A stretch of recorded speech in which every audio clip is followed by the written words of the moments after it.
So for trends, and I'm glad you asked this as a question rather than that other encounter I have in my comments where she's basically telling me not to say this,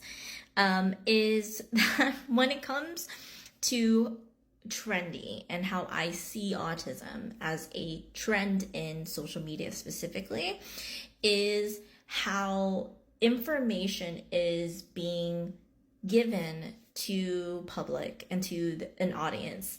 and how most white autistic creators present autism in a way that is a lot more palatable.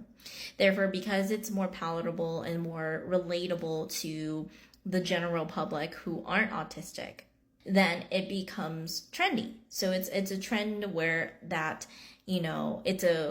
where people see more like the cuter sides of autism, or how it affects mostly like as far as the disabling part, because low support needs autistic individuals typically tend to have issues with social communication and social cues. That's the narrative that is going to be discussed more, because low support needs white autistic individuals have such a huge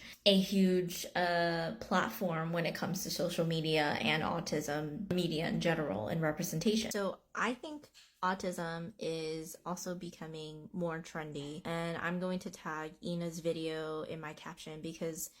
she explains it really well, and for me it clicked another reasoning to why I personally think autism is trendy is that within social media, a lot of the representations that you see that are being driven by mostly low support need white autistic women or white autistic individuals is so palatable to the general public that it's becoming for a lot of other people who are seeing these representations of autism that are more palatable and not as realistic to the disabling sides of a lot of other people that are in part of the community, that people utilize it as an identity rather than a means to finding or seeking help. And I've seen literal videos that you will not be able to find now because they deleted it, where content creators like Trisha, the Duchess of Autism, has literally said that you can try on the autism label. Doesn't matter to her. Basically, saying like it's an outfit. Like, you can try on this outfit for a day. If it doesn't fit you, no harm done.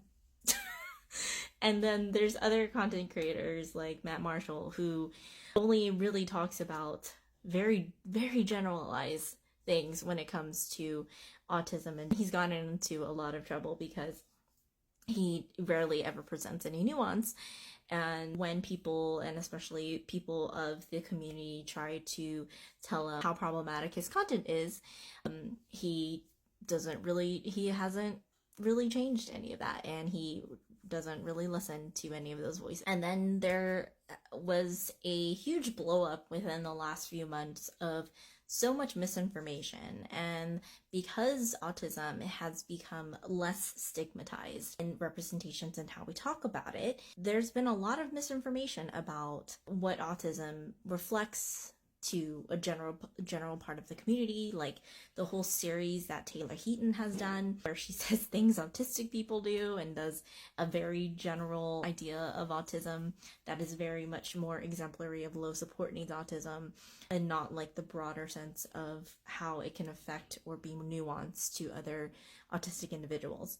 That's, to me, what I see is very trendy, because those creators specifically aren't talking to autistic people. They're trying to relate to other people, like the general public, allistics, and potentially neurotypicals, in a way that's more palatable. And that, to me, doesn't bring actual awareness about autism, and that doesn't bring true acceptance about disabilities. So your question about why would people want to have autism, ADHD, whatever, if having a mental disorder is frowned upon and still stigmatized, that's very true. The reason why I personally think that people are more accepting to look into autism is, like I said, it's less stigmatized. It's definitely still stigmatized, but because there's more of a cuter side that's been represented and shown when it comes to autism, that's why people want to have it. They see these traits that are very reflective of mostly low support needs individuals. and relate to it, but then you have people in the community or who are saying they're autistic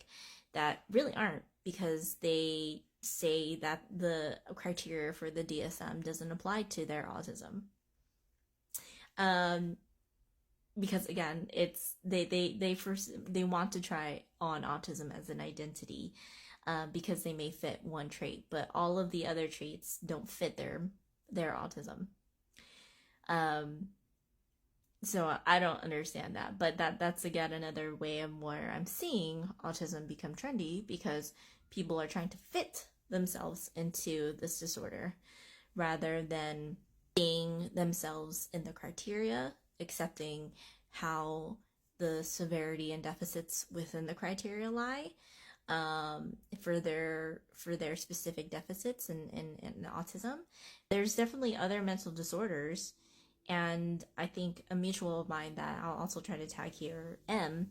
is a really great example of what I would like to see when it comes to people who first think they're autistic and ADHD, get a clinical diagnosis of something else, and accept that diagnosis and see how it truly does apply to them. And that's also a way where I'm seeing autism become trendy, is that instead of people looking to other diagnoses that could fit them and help them more than being autistic, they refuse to think that they're BPD, OCD, ADHD, or have these other diagnoses because they want to fit into autism.